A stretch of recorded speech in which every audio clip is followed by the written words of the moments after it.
How to transfer money from PayPal to bank account.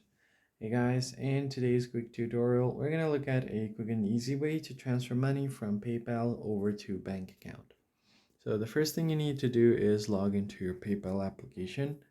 Once you're logged in here, all you have to do is find the balance section on the top of your screen. Just go ahead and tap on your balance. And if you haven't already, you can go to the wallet section at the bottom right to connect your bank account to your PayPal account.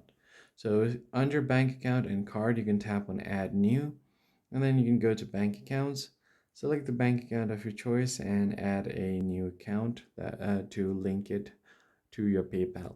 Now go ahead and click on your balance up top, and from there you want to go to transfer. Now you want to make a bank transfer, so tap on transfer to bank.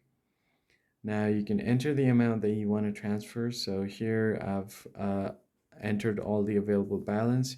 You can select it in minutes or in 2 to 3 business days. In this case, there are no transaction fees, so you can select any one of these options.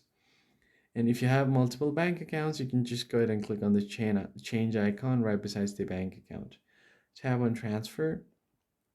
Now once it's loading and it's been completely loaded, you should be able to transfer the money. As you can see here, the £3 is on its way. That's basically it, guys. I hope this tutorial was helpful to you, and I'll catch you guys in the next video. Thanks for watching.